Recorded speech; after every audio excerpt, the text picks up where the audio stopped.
दर्शकवृन्द नमस्कार। AP talk टाइममा स्वागत छ। म मनोज जोशी।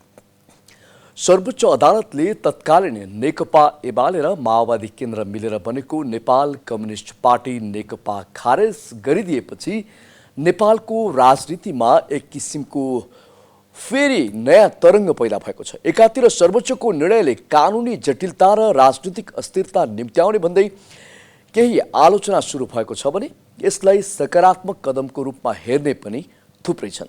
अब सर्वोच्चको फैसला कार्यान्वयन गर्दा निर्वाचन आयोगलाई आइपर्ने जटिलताहरू के छन् त? सर्वोच्चको फैसलासँगै अबको राजनीतिक पाटो कसरी अगाडि बढ्छ भन्ने जनचासोको विषय पनि बनेको छ। यसै सम्बन्धमा कुराकानी गर्नका लागि आज हामीले स्टुडियोमा निम्ताएका छौँ नेपाल बार एसोसिएसनका महासचिव लीलामणि पौडेललाई। पौडेलजी स्वागत छ। धन्यवाद। वर्तमान अवस्थामा राष्ट्रवादको जगमा उभिएको भनौँ 2/3 नजिकको बहुमत प्राप्त पार्टी सरकार यसरी नाङ्गे झार होला भन्ने सोचिएको थियो नेकपालाई? बिल्कुल, जनताले त्यस आधारमा मत दिएका पनि थिएनन्। वास्तवमा नेपालको संविधान निर्माण गर्ने क्रममा जुन स्थिरता खोजेर यो संविधान निर्माण गरियो, त्यसै गरी एउटा सिङ्गल लार्जेस्ट पार्टी अथवा जो नेकपाहरू तालमेलबाट चुनाव लडेका थिए तत्कालीन एमाले र माओवादी, त्यो आधारमा चाहिँ उनीहरूको स्पष्ट बहुमत, अझ झन्डै झन्डै 2/3 बहुमत, त्यो आधारमा चाहिँ मुलुकमा शान्ति स्थिरता विकास निर्माणमा महत्त्वपूर्ण योगदान हुन्छ भन्ने विश्वासमा जो मतदान गरेका थिए, आज ती नेपाली जनताको मतको अवमूल्यन भएको छ। वास्तवमा लोकतन्त्र र संवैधानिक प्रणालीमा नै यसले चाहिँ गम्भीर खलल पुर्याएको छ। हामीले अहिलेको अवस्थामा सरकार छ भनेर कतै अनुभूति गर्न सकिन्छ या सकिँदैन? अब खाली त कुनै पनि संस्था खाली रहँदैन, सरकार छ।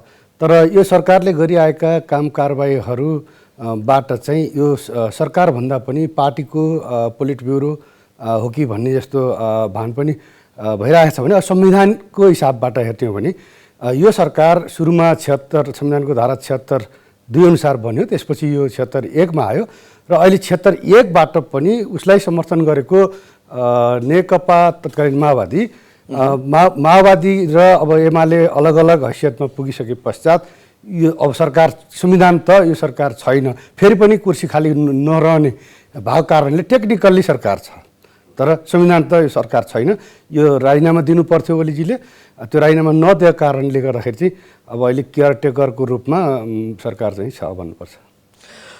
जनताले जिताएको जनमतको कदर जहाँ भएन र अहिले देशको अवस्था यस्तो छ जताततै अब भोलिको राजनीति के हुन्छ भन्ने एउटा जनचासोको विषय पनि बनेको छ।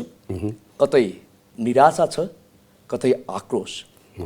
प्रत्यक्ष परोक्ष रूपमा तपाईँ हामी सबैलाई यसले असर गरेको छ। यो अवस्था आउनुको मुख्य जड चाहिँ के हो र यो जरो कहाँ गएर गाडिएको छ? हेर्नुहोस्, मुख्यतः अहिलेको यहाँसम्म आइपुग्नुको पछाडिको मुख्य जड भनेको नेपालका कम्युनिस्ट पार्टीहरूको विगत इतिहासदेखिकै निरन्तरता हो र खास गरी व्यक्तिवाद र कुर्सी र पद सत्ता लिप्साका कारणले गर्दा यो स्थितिमा आइपुगेको हो। यदि यस्तो थिएन भने पार्टी सिस्टम, पार्टी निर्णयअनुसार चल्दथ्यो भने सायद यो समस्या आउने थिएन।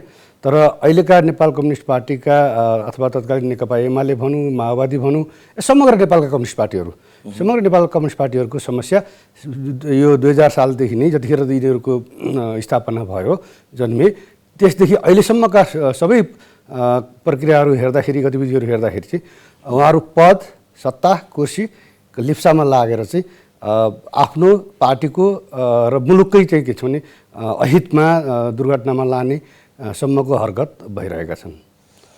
जस्तो यहाँ अहिले नेपाल बारको महासचिव पनि हुनुहुन्छ, थुप्रै समयदेखि नेपालका विभिन्न मुद्दाहरूमा बहस पनि गर्दै आउनुभएको छ। राजनीतिकलाई नयाँ र एक नजिकबाट यहाँले निहालिरहेको अवस्था छ। नेकपामा त यो छुटफुटको राजनीति वर्षौँदेखि चलिआएको छ र जुनले गर्दाखेरि यो अहिले अवस्था भोग्नु परेको छ र अन्य राजनीतिक पार्टीको हकमा प्रतिपक्षको हकमा धेरै यहाँ भागबन्डा खोज्ने पनि छन्। के भन्नुहुन्छ यहाँले? हेर्नुहोस्, अब राजनीति गर्नेहरूले उहाँहरू आफै भन्नुहुन्छ जोगी हुनलाई राजनीति गर्ने होइन भन्नुहुन्छ। राजनीति गर्नेहरूले अन्ततोगत्त जनताको मत मार्फत विजय प्राप्त गरेर सत्ता प्राप्ति शासन व्यवस्थामा सहभागी हुने चाहना राख्नु त्यो स्वाभाविक हो। अब अहिले जुन प्रतिपक्ष लगायत अन्य दलहरूको कुरा यहाँले गर्नुभयो, आजको अवस्था त यो नेकपाभित्रको समस्या, यो अब तत्कालीन नेकपा भन्नुपर्ने भयो, तत्कालीन नेकपाभित्रको चाहिँ समस्याको कारणले गर्दा संसदमा रहेका नेपाली काङ्ग्रेस र जसपा यी दुईवटा पार्टीहरूलाई चाहिँ अब सत्तामा जानको लागि संविधानले नै यदि उनीहरूको बिचमा मेलमिलाप हुन्छ भने नेकपा एमाले, नेकपा माओवादी केन्द्र र काङ्ग्रेस जसपा भएको स्थितिमा चाहिँ कुनै न कुनै नमिलिकन अब सरकार बन्ने स्थिति छैन। नेकपा एमालेसँग कि त माओवादीले नै उसलाई सहयोग गर्नु पर्यो, त्यो स्थिति अहिले देखिँदैन। त्यसो नदेखिँदाखेरि कि त एमालेलाई काङ्ग्रेसले या जसपालाई सहयोग गर्नु पर्यो, त्यो पनि सम्भव भएन भने नेकपा माओवादी र काङ्ग्रेस त्यो पनि पुग्दैन, र नेकपा माओवादी र जसपा त्यो पनि पुग्दैन। तसरी नेकपा माओवादी, नेपाली काङ्ग्रेस र जसपा गरेर सरकार बन्न सक्ने अवस्था रहन्छ। फेरि त्यो अवस्था चाहिँ के छ भने प्रधानमन्त्रीले मार्ग प्रशस्त गरिदिनुपर्छ। उहाँले चाहिँ के छ भने अहिले राजीनामा दिएर अर्को सरकार गठनको लागि बाटो खोलिदिनुपर्छ।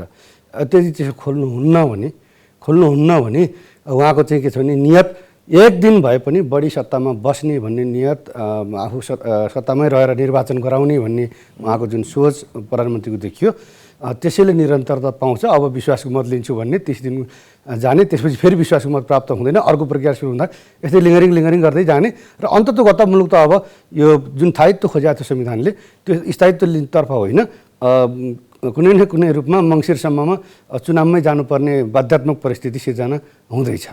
अहिलेको अवस्थामा प्रधानमन्त्री केपी शर्मा ओलीले राजीनामा दिए पनि नयाँ सरकार बन्नलाई त्यति सजिलै छ र? हेर्नुहोस्, सम्भावना जहाँ पनि रहन्छ। त्यसमा पनि अहिलेको हाम्रो संविधानको धारा 76 को 2 जुन अहिलेका प्रधानमन्त्री सुरुमा नियुक्त हुनुभएको थियो, त्यसै गरी संसदमा रहेका जुनसुकै दल हुनसक्छ, नेकपा एमालेसँगै मिलेर हुनसक्छ माओवादी काङ्ग्रेस र जसपा मिलेर हुनसक्छ नेकपा एमाले र जसपा मिलेर हुनसक्छ, जो कोही पनि मिलेर अर्को सरकार बन्न सक्छ।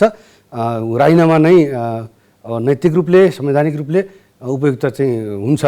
यदि उहाँले त्यो राजीनामा दिनुहुन्न भने त्यो फेरि उहाँले 30 दिनभित्र विश्वासको मत लिने, अनि त्यो नसक्दाखेरि फेरि अर्कोमा संविधानको अर्को उपधारामा जानुपर्ने, अनि गर्दै गर्दा अनि कतै परिस्थिति फेरि कसैले कसैलाई पनि नमान्ने परिस्थिति सिर्जना भएर निर्वाचनको लागि विश्वासको प्रधानमन्त्री कतै हामी फेरि खिलराज रेग्मीको उसमा त जाँदै छैनौँ भन्ने पनि मलाई शङ्का लाग्छ।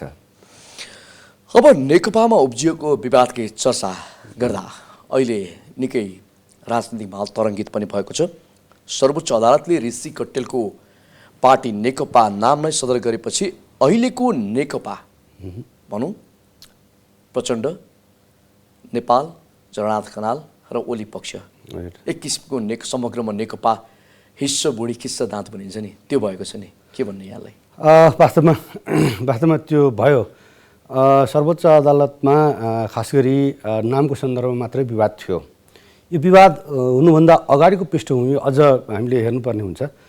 नेपालमा संवैधानिक निकायका प्रमुख तथा पदाधिकारीहरूको नियुक्ति यति राम्रो व्यवस्था संविधानमा राखियो कि संवैधानिक परिषदबाट संवैधानिक निकायका प्रमुखहरू र सदस्यहरू या आयुक्तहरू नियुक्त गर्ने व्यवस्था संविधानमा राख्यो।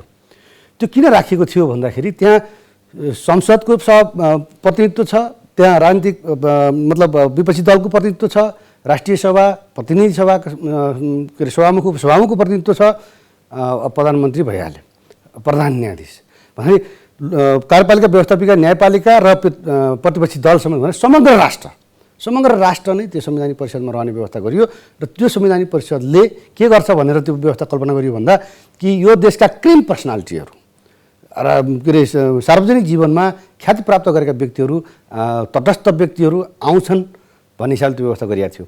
तर यहाँ के भइदियो भने नियुक्तिको सन्दर्भमा पार्टीका झन्डे कार्यकर्ता खालका पूर्व कर्मचारी जो नेताको चाहिँ घर दैलो धाएर चाहिँ नियुक्ति लिने यो प्रवृत्ति देखियो र त्यसैको परिणामस्वरूप निर्वाचन आयोगले आफूले गर्नुपर्ने जो कानुन गर्नुपर्ने कर्तव्य थियो त्यो नगरिदिएका कारणले अदालतसम्म आइपुग्नुपर्ने अवस्था आएको र अब अदालत आइसके पछाडि अदालतले पनि अलिकति गलत गरेकै छ। अब नामको सन्दर्भमा निर्णय गर्नुपर्ने थियो। त्यो नाम पछाडिको कुरामा अब तिमीहरू पूर्ववत रूपमा नेकपा एमाले र नेकपा माओवादी भयो, अब तिमीहरू फ्रेस स्टार्ट गर भन्ने कुरा चाहिँ यो बिल्कुल गलत हो। त्यहाँ के भन्नु पर्थ्यो भनेदेखि कि संविधान तह कानुन तह के छ भने कि त्यो नामको सम्बन्धमा तिमीले सर्वोच्च अदालतले निर्णय गर्न सक्छ। त्यसपछि अब स्टाटसको जहाँ छौ तिमीहरू भनेको दुईटा मिलेर उनको एग्रिमेन्ट त भयो, उनीहरूले प्रस्ताव पेश त गरे, हस्ताक्षर लगायतका निर्णयहरू बाइन्डिङ गरेर सबै पेश गरे, विधान पेश गरे।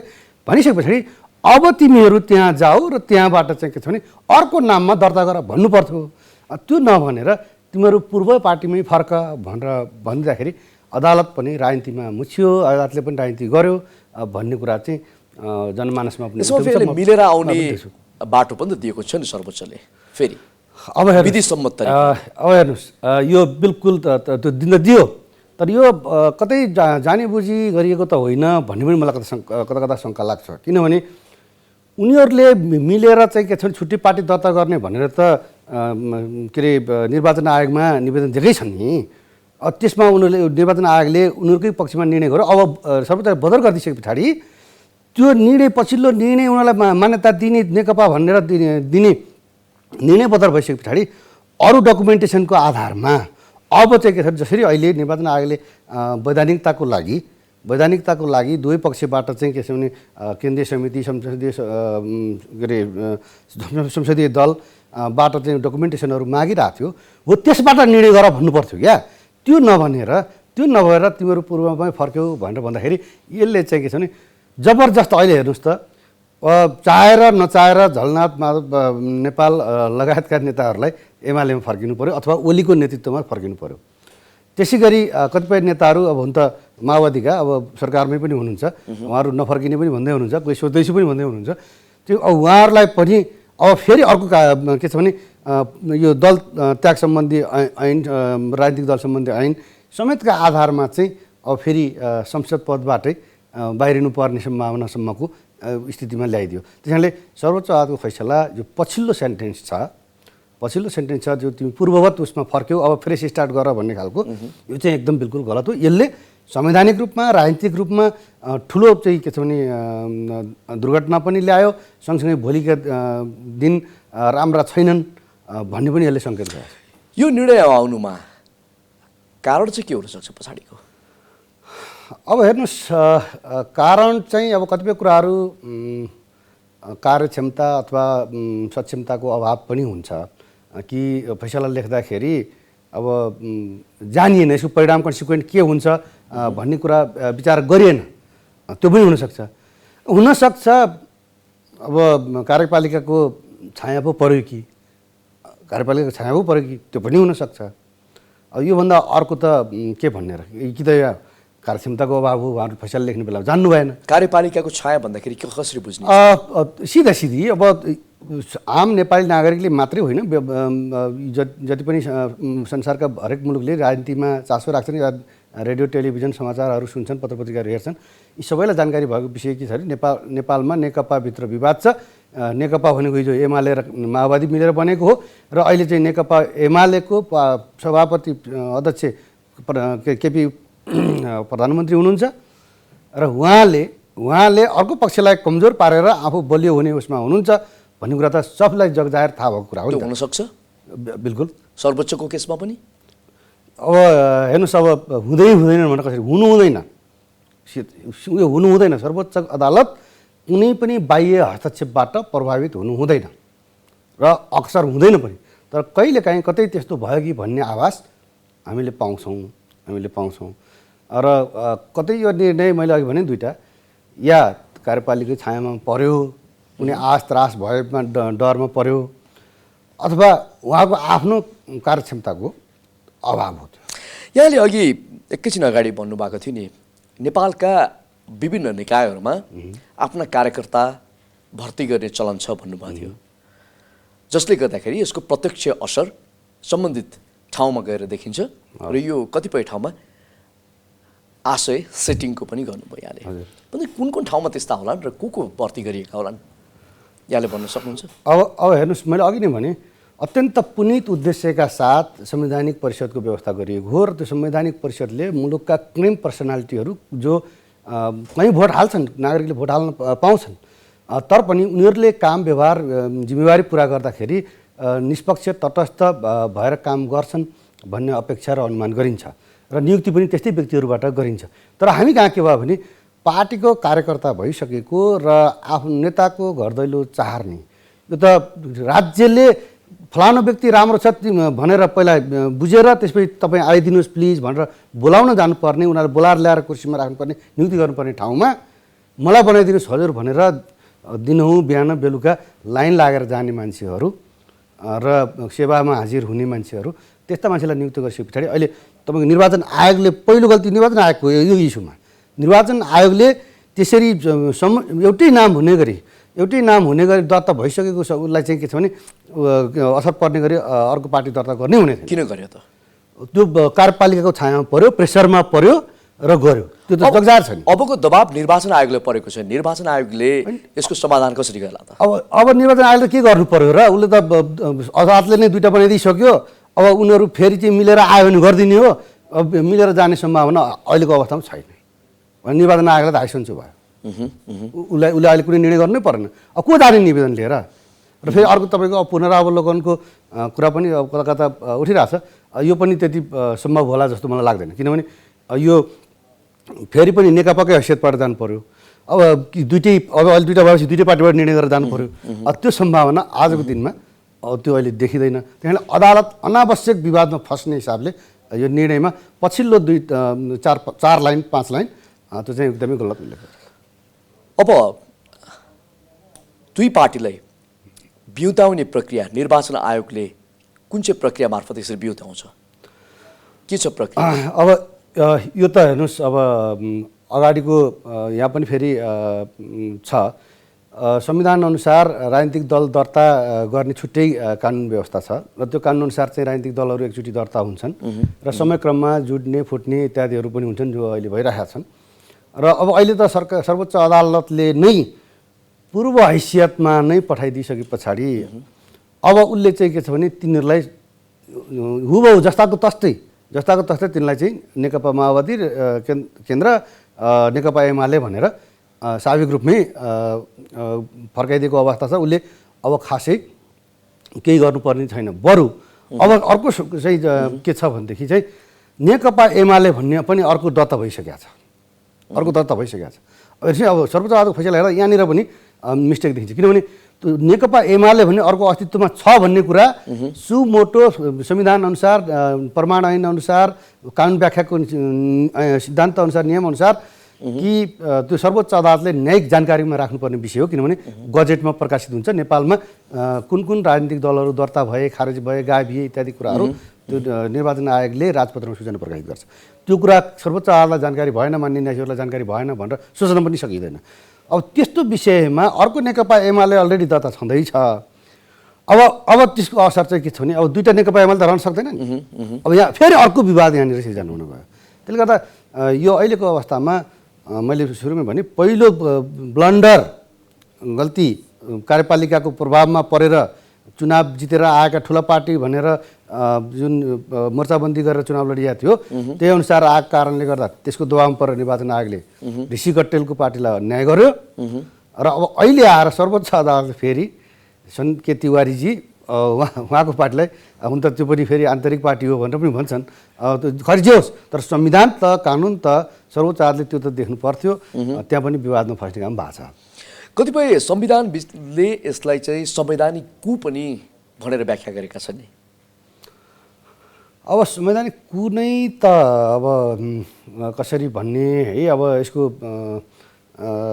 तर यो फैसलामा चाहिँ कता कता राजनीतिमा अदालत पनि प्रवेश गरेको अथवा मुलुकको राजनीतिक व्यवस्था शासन व्यवस्थामा चाहिँ अदालत प्रवेश गर्न चाहेको अथवा यो भनौँ न भोलिको कार्यपालिका वुड बी के अरे एक्जिक्युटिभ राजनीतिक दल त त्यो हो नि, त तिनीहरूको बिचमै लफडा लगाइदिएर सुप्रिम कोर्ट सुप्रिम पो हुने हो कि भन्ने एउटा आशंका चाहिँ गर्न सकिएला। तर यसलाई कुनै चाहिँ भनेर भन्ने पक्षमा चाहिँ म छैन। अब यही निर्णयलाई लिएर प्रचण्ड र माधव नेपाल समूहले विरोध गरेका छन्। किन गरेका होला यसको विरोध? यसको विरोध उहाँहरूको विरोध जायज छ। उहाँको विरोध जायज छ। कसरी? किन जायज छ भनेदेखि कि उहाँहरू त हामी मिल्छौँ भनेर के निर्वाचन आयोगमा निवेदन दिइसकेर चाहिँ के छ भने मिलेको पनि भनेर घोषणा गरिएको हो। त्यसपछि आजको दिन भनौँ हिजोभन्दा यो फैसला आउनुभन्दा अगाडिको दिन 23 गतेभन्दा अगाडिको दिनलाई फर्केर हेर्नुहोस् कि नेकपा एमाले बिच र नेकपा माओवादी मिलेर जो नेकपा पार्टी गठन भएको छ, त्यो नेकपा पार्टीमा प्रष्ट रूपमा संसदीय दलका नेताहरू के अरे सांसदहरू केन्द्रीय समिति स्थायी समिति सचिवालय सब डिभाइडेड थियो। त्यो डिभाइडेड भएर उहाँहरूले चाहिँ अब के छ भने नाम र चिन्हका लागि आधिकारिकताको लागि निर्वाचन आयोगको लाइनमा हुनुहुन्थ्यो। यो निर्वाचन आयोग अहिलेको निर्वाचन आयोगले समयमा निर्णय दिन सकेन। यसले यही अदालत पर्खेर बस्यो जो कि आफ्नो संवैधानिक दायित्वबाट च्युत भएको अवस्था हो निर्वाचन आयोग। यसो हुनुको पछाडि फेरि पनि थप्लियाजी जो नेकपा एमालेको साबिक नेकपा एमालेको कार्यकर्तै हुनुहुन्छ, उहाँ यस्ता मान्छेहरू चाहिँ अब आयोगमा नियुक्त भएपछि यिनबाट स्वतन्त्र तटस्थ निष्पक्ष कार्य सम्पादन हुन्छ भनेर कसरी विश्वास गर्ने? त्यस कारणले यो जुन निर्वाचन आयोगले गरेन, निर्वाचन आयोगले के गर्थ्यो अहिले हामी भन्न सक्दैनौँ। तर जसरी फर्मेसन भएको छ आयोग, त्यो आधारमा चाहिँ त यही नै गर्थ्यो होला, यसै नै गर्थ्यो होला। फेरि पनि यो अदालतले चाहिँ अनावश्यक त्यो विषयमा जो कुरामा विवाद थिएन, जो विषय निर्वाचन आयोगमा थियो, निर्वाचन आयोगको अधिकार क्षेत्रलाई समेत हस्तक्षेप हुने किसिमबाट अदालतले चाहिँ बोलिदिँदाखेरि अब यहाँले भने जस्ता कुका कुरा र जो विरोधका कुरा र असहमतिका कुराहरू आएका हुन्। यसमा चाहिँ यो पछिल्लो चरणमा चाहिँ अदालतले चाहिँ यसमा फस्नु हुने थिएन, यो गलत भयो। अब सबैको यो जड आएर जोडिन्छ राजनीतिमा। बिल्कुल। अब सर्वोच्च अदालतले जुन निर्णय गर्यो यसले झन् नेपालको राजनीति अझ झन् भद्रगोल भएको हो। अब यस्तो छ हेर्नुहोस्, अब यसले पूर्व स्थितिमा फर्काइदिइसके पछाडि यसले चाहिँ अब पार्टीको उसमा भनौँ न एउटै नामबाट दर्ता गर्न नपाउने, एउटा चिन्न नपाउने भन्ने कुरा संवैधानिक कानुनी व्यवस्था जुन छ त्यसलाई त कोर्टले गर्यो र राजनीति चाहिँ यसलाई उसमा अस्थिरतातर्फ जाने भन्ने कुरा, अस्थिरतातर्फ चाहिँ के छ भने अहिलेको उसमा चाहिँ अस्थिरतामा जान्छ नै। किनभने मैले अघि नै भने कि यो फेरि पनि ओलीजीले विश्वासको मत राजीनामा दिनु भएन, विश्वासको मत उहाँले पाउनु भएन, त्यसपछि अर्को गठन हुन्छ त्यसले पनि प्राप्त गरेन भने अल्टिमेटली त फेरि चुनावै हो। त्यस कारणले अस्थिरता भयो। अब यता राजनीतिक उसमा चाहिँ के छ भनेदेखि नेकपा एमाले भन्ने पार्टीलाई चाहिँ समग्रमा अहिले हेर्दाखेरि त्यो अदालत निर्वाचन आयोग लागेर उसलाई चाहिँ बलियो बनाउने, अर्को उसलाई चाहिँ खत्तम गर्ने। नेकपा एमालेभित्र पनि अहिलेको संस्थापन भन्नु पऱ्यो, प्रधानमन्त्री तथा अध्यक्ष हुनुहुन्छ, उहाँलाई चाहिँ बलियो बनाउने र अरूलाई चाहिँ कमजोर बनाउने खेलमा कतै सबै संवैधानिक निकायहरू लागेका त होइनन् भन्ने खालको भान हुन्छ। भनेपछि अझै भोलिका दिनमा देशमा राजनीतिक भद्रगोल एक किसिमको अस्थिरता छाउने पक्का छ। किनभने अहिले बाध्यात्मक रूपमा अदालतको फैसलालाई म उहाँहरूलाई धन्यवाद पनि दिन्छु। अब अदालतको फैसला जो कसैले पनि पालना गर्नुपर्छ संविधानको धारा 126 अनुसार। अब उहाँहरू फर्किनुभयो आफ्नो मूल पार्टीमा, तर पनि उहाँले के भनिराख्नु भएको छ भने त्यही पार्टीभित्र रहेरै हाम्रा असहमतिका कुराहरू, हाम्रा विरोधका कुराहरू हामी त्यहाँ लडाइँ लड्छौँ भनेर भन्नुभएको छ। यसले चाहिँ गर्दाखेरि चाहिँ यो चाहिँ फेरि पनि इन्टर पार्टी पनि लफडा समग्र राजनीतिमा पनि यसले चाहिँ असर पार्ने त छँदैछ। दुई लाइनमा सकाइदिनुहोस् कि यसको समाधान के हुन सक्छ?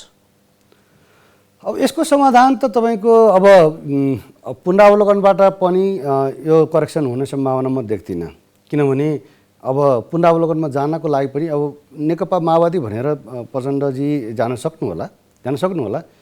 तर जुन यो दलहरूले चाहेका थिए पार्टी अलग अलग गरेर के अरे जाने अथवा युनिफाइडको रूपमा पनि म आधिकारिक हुँ भनेर अर्कोलाई चाहिँ अनाधिकृत बनाएर जाने स्थिति थियो। जसरी पनि फुट्ने त फुट्ने नै थियो। अब अहिलेको फुटाइ के भयो भने एमाले र माओवादी भनेर गरियो। यसबाट चाहिँ एमालेबाट माओवादीमा लाग्नुभएको माओवादी भनौँ प्रचण्डसँग नजिक रहनुभएका